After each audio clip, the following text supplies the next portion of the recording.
Salut, vous faites quelque chose. J'ai essayé cette intéressante ponceuse à bande de Triton. Déjà, d'après le nom original Panne Santé, il est clair qu'elle est conçue pour être utilisée d'une seule main, littéralement dans la paume. Sa taille, son poids et sa forme sont adaptés à cela. Bien que ce soit une forme un peu particulière, elle est fonctionnelle. L'ensemble est recouvert de caoutchouc, ce qui permet une bonne prise en main et empêche de glisser. Pourquoi utiliser une seule main si vous souhaitez travailler ou devez travailler d'une main ou dans des espaces restreints? Évidemment, si vous ne pensez pas quelque chose qui est à plat, mais qui est debout ou même au-dessus de votre tête, vous profiterez du fait qu'elle est petite et légère. Je l'ai fait récemment, car je fabriquais des chevilles en bois massif pour un panneau en contreplaqué et bien sûr, à la fin, quand cela dépassait, je me suis demandé comment le raccourcir.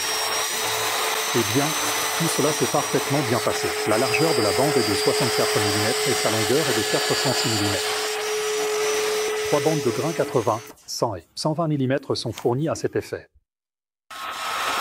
Bien sûr, il y a la possibilité de centrer la bande et il y a un système d'aspiration passive, ce qui signifie qu'il n'y a pas de ventilateur intégré pour expulser les poussières, vous devez y connecter un aspirateur.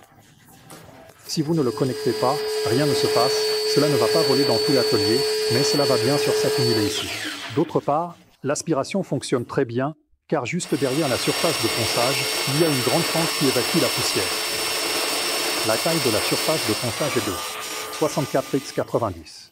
Mais ce qui est important, c'est la vitesse de la bande.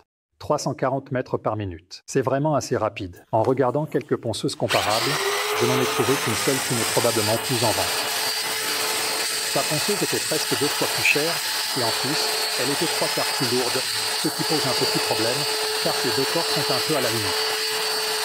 Elle avait certes une puissance légèrement supérieure, mais une vitesse de bande environ 2 fois plus faible. Donc, je pense qu'elle ne ponçait pas vraiment beaucoup. Pendant que celle-ci ponce vraiment très bien. Donc, comme je le dis, poids léger, dimension compacte, excellente prise en main. En même temps, une puissance de ponçage élevée. Juste attention, la meuleuse classique doit être dotée d'un interrupteur qui fonctionne en appuyant, elle fonctionne, et en relâchant, elle ne fonctionne pas. Ici, le contrôle se fait à nouveau d'une seule main, il y a en fait un interrupteur à bascule, éteint, allumé.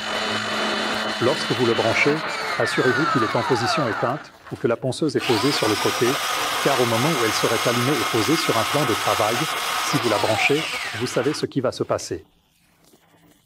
Cela propulse en avant à une vitesse de 340 mètres par minute. Exactement. Cela ne va pas très loin, environ 3 mètres. C'est la longueur du câble d'alimentation, mais ce n'est pas vraiment une surprise agréable. Je l'ai moi-même vécu. C'est vraiment à un prix avantageux. Et en ce qui concerne d'autres détails, consultez le lien sous la vidéo. Merci d'avoir regardé. Prenez soin de vous et faites quelque chose.